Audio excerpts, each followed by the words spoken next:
News 28 मराठीमध्ये आपले स्वागत आहे। आजच्या मोठ्या बातम्यांबद्दल बोलूया। वैजापूर येथे महिला दिनानिमित्त उत्कृष्ट महिलांचा सन्मानचिन्ह देऊन सत्कार।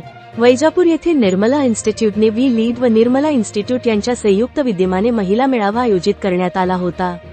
या मेळाव्याचा विषय सक्षम महिला सशक्त समाज असा होता।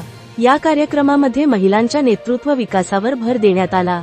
महिलांना त्यांच्या गावात समान वागणूक मिळावी, तसेच विशेषतः त्यांचे आर्थिक सक्षमीकरण व्हावे आणि त्या व्यवसायाकडे वळाव्यात, या उद्देशाने मार्गदर्शन करण्यात आले। या प्रसंगी कृषी विभागातील उपसंचालक श्री दीपक गवळी, कृषी अधिकारी श्री व्यंकट ठक्के, वैजापूरचे उपविभागीय कृषी अधिकारी Shri Anand Gajewar, Sonali madam, DRP, Anil sir, DRP, doctor Pratima Sonawane, Dhondiram Singh Rajput, सामाजिक कार्यकर्त्या श्रीमती संतोषी भालेराव, समाजकार्यकर्ते ठाकूर सर उपस्थित होते। पंडित मॅडम तसेच सुमारे 30 कृषी सहाय्यक मॅडम उपस्थित होत्या। महिलांनी नेतृत्व विकसित करून समाजात आपले स्थान मजबूत करावे, तसेच आर्थिकदृष्ट्या सक्षम बनून व्यवसाय क्षेत्रात पुढे यावे, यासाठी मार्गदर्शन करण्यात आले।